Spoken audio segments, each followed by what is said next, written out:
Hello everyone, this is Scott McNamara with What's New in Adaptive Physical Education. So today we're going to continue our conversation with some representatives from Region 10, a regional center within the state of Texas that helps support APE throughout the state of Texas. But before I go on to reintroducing our panelist, I wanted to talk about a few other things that are going on in our world. So one thing is, a few weeks ago, myself and my mentor, Dr. Susanna Dillon, recently presented a few topics related to APE to special ed administrators in the state of Texas. The conference we went to is called Texas Council for Administrators of Special Ed, also TCASE. And CASE, the Council for Administrators of Special Ed, is a national conference, and I just wanted to kind of point that out because it's a really good place to try to communicate with your administrators as well as to be really updated on different pieces of administration and law within your state.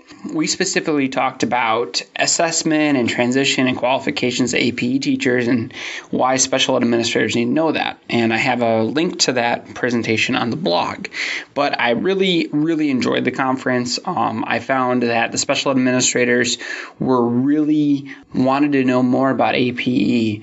And I think it's important for us to recognize that a lot of them may not have learned about us in their education or even a lot of times in their working experience. So, it is on them to learn more about us, but it's also important for us to be able to reach out to give them that information as well.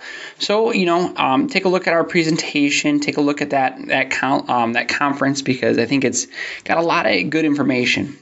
The other thing I wanted to briefly talk about is that the National SHAPE Conference is coming up in about 2 weeks in Nashville, Tennessee. And as always, this is a great conference for all of us to go to. Obviously, they're more focused on PE in general, but there's a lot of great stuff on APE as well. And, it's going to be a really great time, and I really would advocate anybody going there if you have the opportunity. It's a great conference. I'm going to be doing a presentation on social media use and the use of social media within our profession. How are we using it? What is the reason that we're using it? How many people are using it? So if you get a chance, come on by, talk to me, and I can tell you more about our research, and we can take in some of the great stuff that's going to be going on at SHAPE in a few weeks. Now, transitioning back to this episode of the podcast. So for this episode, I talked to Amy Talbert, Randy Fortier, and Angela Campbell. And taking off from last week, we're going to talk a little bit more about, go a little bit deeper on some of the tools that they've created, assessment tools, specifically their APE transition tools, their plans with the APE transition tools, how they've advocated for APE throughout the state of Texas, where they see that going. And then they're going to talk a little bit more specifically about how to develop a Partners PE program, since they've developed a curriculum, and Partners PE is somewhat specific to Texas, and they've done a good job of advocating this reverse mainstream type of program throughout our state, and it's been very successful. So with that, give it a listen, and I'll check back with you at the very end. You also have some ecological surveys and the transition stuff, which I think is also unique because we don't our field is 40 years old and still so young, and I think what you have is probably, to me, would be the template I would suggest, to anybody with those transition pieces and the surveys. What are they like, So, and anything on those as well. That's, that one to me needs work. That hasn't been touched in a while. And again, it just comes down to how much you can take off your plate to put something new on it. But, actually part of our data plan this year was to really look at that piece of transition and come up with a survey that we think is appropriate to send home to parents. And because we have some of those ecological surveys that were developed, years ago. We had committees that got together, and I know we did them bowling and jogging and golf, and we did a number of them that really haven't got the use that I think they need to, unless now there could be people. I assume they're on our website. I don't even know for sure, but I assume people are probably pulling them off there and using them, probably using them more than we are. But that's an area that we have talked about internally the last year in terms of really wanting to make a push in that area to reevaluate those tools and how we can best utilize them, how we can get APE people to use them. Because, obviously as an APE person, you can be as passionate as you want. The job at Region 10 is not for everybody. Yeah. It's just not, because your mind never shuts off. You're always thinking out of the box. You're always looking for the new thing that can help kids. Whereas there's a lot of APE teachers out there, they just want to shut it down at 3 o'clock and go home. And unfortunately do the least that they can do. Or just work with the kids too. Maybe there is AP teachers that want more. Right. You're doing a more global. But I think we're looking at advocating for the kid for a lifetime, as opposed to not just what's good for this kid right now. Yeah. We're I think our focus has always been, how can we make sure that this kid graduates and can participate as independently as possible in as many recreational and sports related things to add quality of life. I think that's where our perspective always has been, is to look long term and how can we get there? Because if we just teach a kid to catch a ball, we work 3 years to teach him how to bounce and catch a ball. To me, we're not doing our job.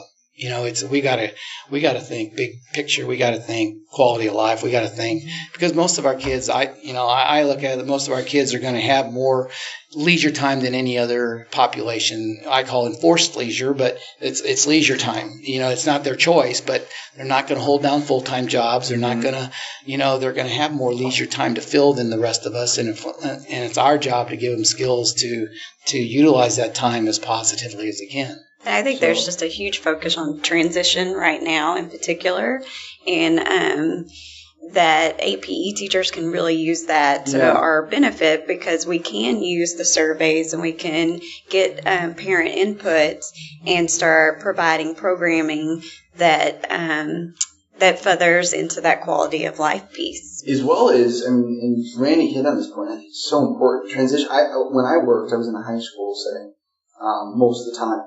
And, that's all we did was transition. And to me, most of our kids, recreation and leisure is part of the transition plan. Yes. It's like the most important part. And what I noticed, that most of the time it was the one that basically, sometimes they didn't even want to talk about it at IEP meetings. Correct. They wanted to just talk about post-secondary and vocational stuff. Right.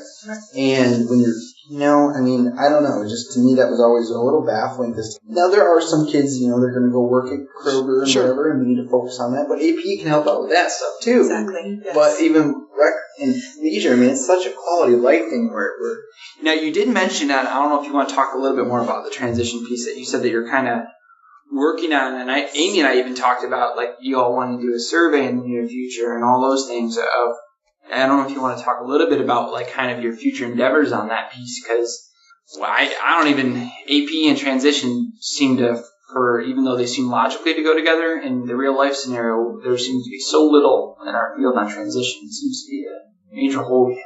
Yeah, we're still kind of working on that. We're going to have a session on it at our conference coming up in October. Yeah. And so we're kicking that around, kind of what we wanted to focus on today, what we were going to put on paper, who we want to bring in to help with that. There are some agencies around here who are starting to catch on to that. Person-centered planning. Person-centered planning, yes, is a group that's kind of come on board that I guess they're for hire, so to speak, from parents as an advocate for rec leisure services and secondary things. So we're just going to tap in that a little bit. So I don't have a concrete answer for you yet.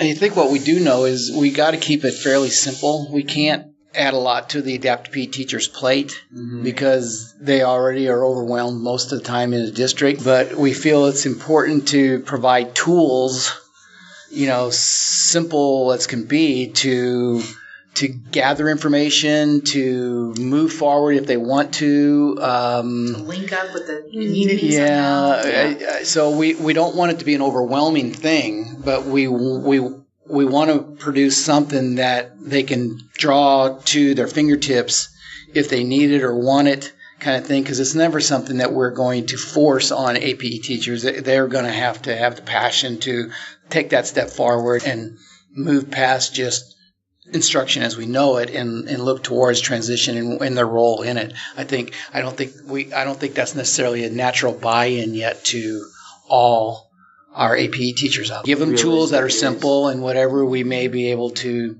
push the envelope a little bit. Let me let's keep going, and I have a question kind of maybe related to what we just ended with, but like, do you also have tools that you could give? Let's say an APE teacher wants to be more involved with the transition or wants to be more involved with everything, but then there's pushback on the other end, which is a far too common thing that we also hear. Do you have any tools or strategies that not just like advice, but do you have things that are created for them to give to other professionals? I would say that the Rec and Leisure survey, that when that becomes part of the FIE, that's a way to provide the ARD committee with information that parent input that says we have this need, we have this interest, and we want to continue moving towards that. And so it gives the ARD committee the support they need to put in place goals and objectives to move forward with the students. I think we have those tools there. It's just using them in a way that becomes more of a legal binding way through the ARD committee process. Yeah, I don't know. I think we use whatever. There's not a lot that we can push on administrators to hire more, to do those kinds of things. One of the things that came along a couple of years ago was that the re-emphasis of 504, where it talked about athletics and you can't discriminate on the basis of handicapping conditions. And I love when that was rolled out, because not only did it talk about specifics about you have to make accommodations for the blind kid and whatever, but it also reestablished or reemphasized the point that if these kids cannot participate in regular extracurricular activities, you have to provide opportunities for them. So I think every one of those little tidbits that come down like that, we just have to jump on it and push that to special ed directors and say, this just came down, so for those districts that don't want to start a Special Olympic program, for those districts that don't want to provide transportation for this kid to go to kinetic games, those are the things that we try to jump on and use, even though it wasn't law per se. It was a very specific emphasis of 504 and the meaning of it. And so I think those are the things that we look for, that we can jump on and say, see, this is what the law says. This is this, because we can talk about all day long about how important it is and our passion for it and what this can do for quality of life. But sometimes it just comes down to just tell me if I legally have to do it or not, and so anything that comes across our desk that gives us a glimmer of hope or push, those are the things that I would put in that all our people's hands that say, yeah, if you're fighting, try this. Definitely. And I love that you're talking about those laws and that Dear Colleague letter, which has been just an incredible thing. And, those Dear Colleague letters are literally written to be guidelines for the directors and the principals and all those things to actually, it's guidelines for them, and it's saying that you're not doing this right. On that note, I got two more things I'd really like to ask y'all, and one of them is advocating. So you're in what you just talked about, like getting these resources to them. How are you all doing that, and how is that, what has been effective to advocate for APE at the state level? Well, I don't know that we've been very effective. I mean, we started this process. You could talk to Dr. Lisa, about our attempts a long time ago to try to get the state to look at certification and to buy into that and to have that mandated that they had to provide certified adaptive teachers. And we fought that for so many years with TEA and the legislature and got nowhere with it. So, I don't know that we advocate. I guess to me, we advocate through our passion, through the stuff that through our workshops, through our website, through all those things that give glimpses of things that can be done. And once the right person gets into those positions, those things happen. If every district would find that right person who has that same passion, that sees the benefit, the long-term benefit, and that sees the benefit of this transition program and this extracurricular activity and partner PE and those kinds of things. I don't know that I can think of anything specifically, a resource that I think our conference that we use. Really good. Yeah, well, I think I think that's part of, we advocate through our training, whether that's professional development, whether that's the APE conference. We have a chance to go and talk to APE supervisors now on a regular basis. In our region, they have supervisor meetings, and we're invited to be a part of that. We can go in front of our special ed directors whenever we want, if we have something to share and to put out there. Our request, we can do that. So we have avenues within our own region to advocate for our kids. But statewide, it's a little bit harder.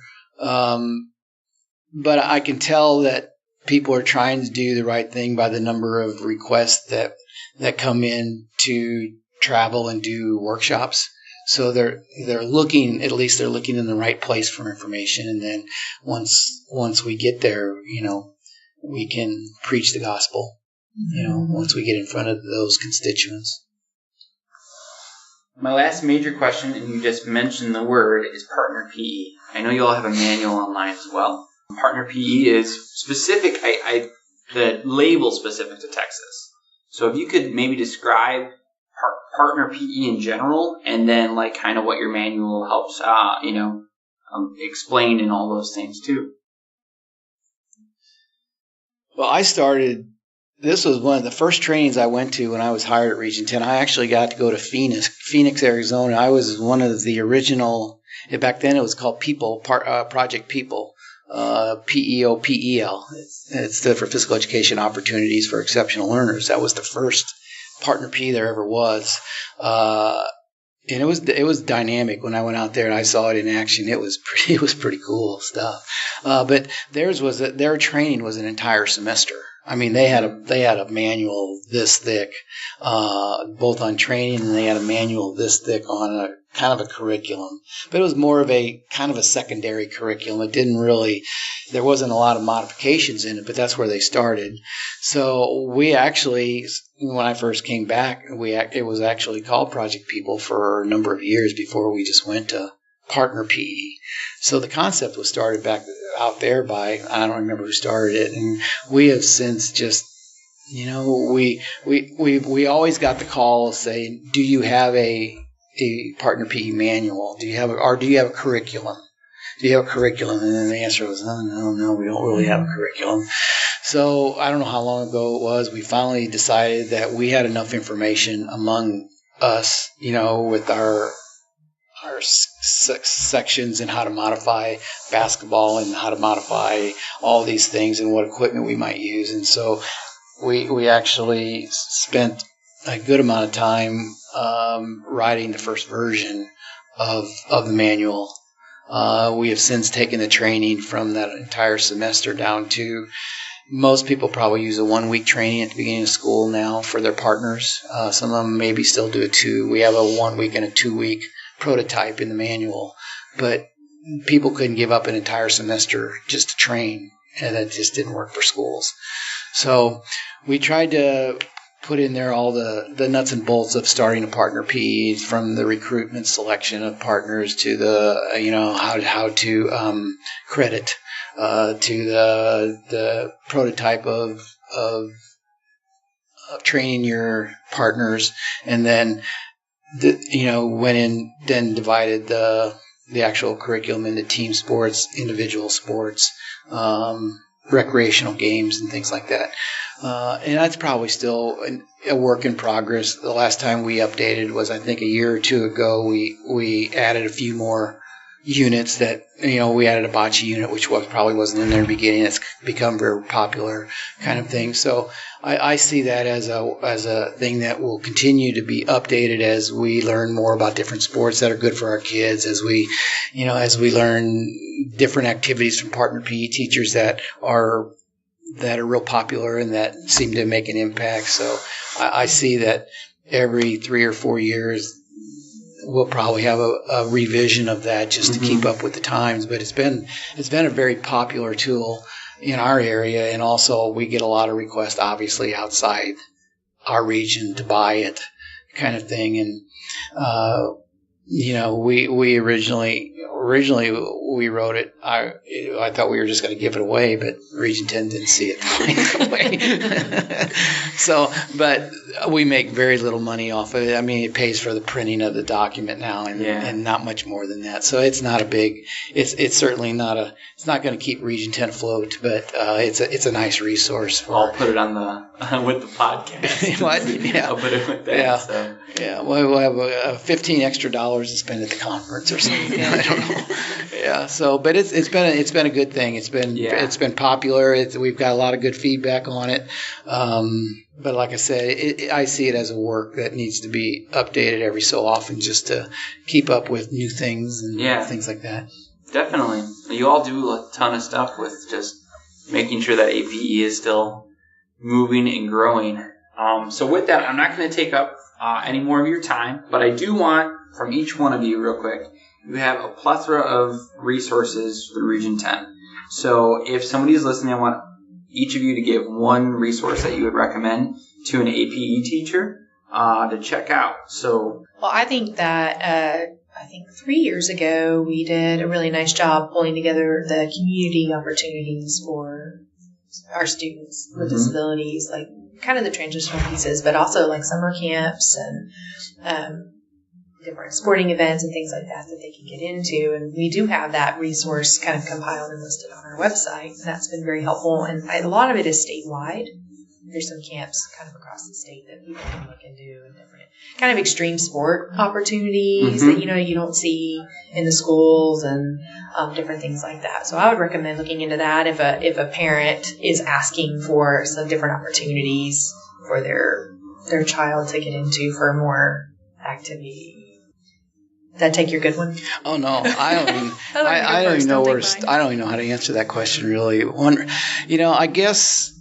I think our website is probably one of our best resources. I would, but in particular, I think there is a list. Again, I say I think. It's I can't keep up with. But I think there's a list of the workshops that are available, a description of them. Everything from evaluation to activity oriented to inclusion to motor activities for severe to just. Whatever the needs are, partner PE, paraprofessional training. So if there's needs out there that anyone has, especially outside of this region that listens to the podcast, they can go there, not necessarily because we're looking for business, because Lord knows we have enough, but they might get some ideas about things that they can offer in their own area. Say, oh, we've never thought about maybe doing some work in this area or doing some kind of professional development in this area, and they could contact. And we're always happy to share. None of our, trainings are, we keep under lock and key. If people want stuff from our professional training, we'll send it. So I think that would probably be one of the things I would say is find out some of the things that we do from a professional development, look at them, and if those are things that they want to offer, they can get in touch with us and we'll be happy to offer that information. Or if they need someone to come out and do it, they can contact us and we can see how that works out. And I would say the Partners PE manual, I think especially for APE teachers in their districts, being able to have a resource, one, to develop a Partners PE program, but two, to pull small group games and lead up skill games and things like that. I think it's probably the best thing out there to grab those activities that you can really use for students to be included at a higher level. Well, thank you so much for coming on the podcast and meeting up and helping out with our undergrads as well. So with that, we'll say a formal goodbye to the podcast listeners. So thank you. All right. Yeah, My thanks, pleasure. Scott. Thanks for asking us. All right. Well, that was a really awesome interview that I got to do with some great professionals doing some great things throughout the state of Texas for the field of adapted physical education. So with that in mind, I just want to, continue advocating for you all to try to, see, do you have a region like this in your own state? Can you make one? What would it take to make one?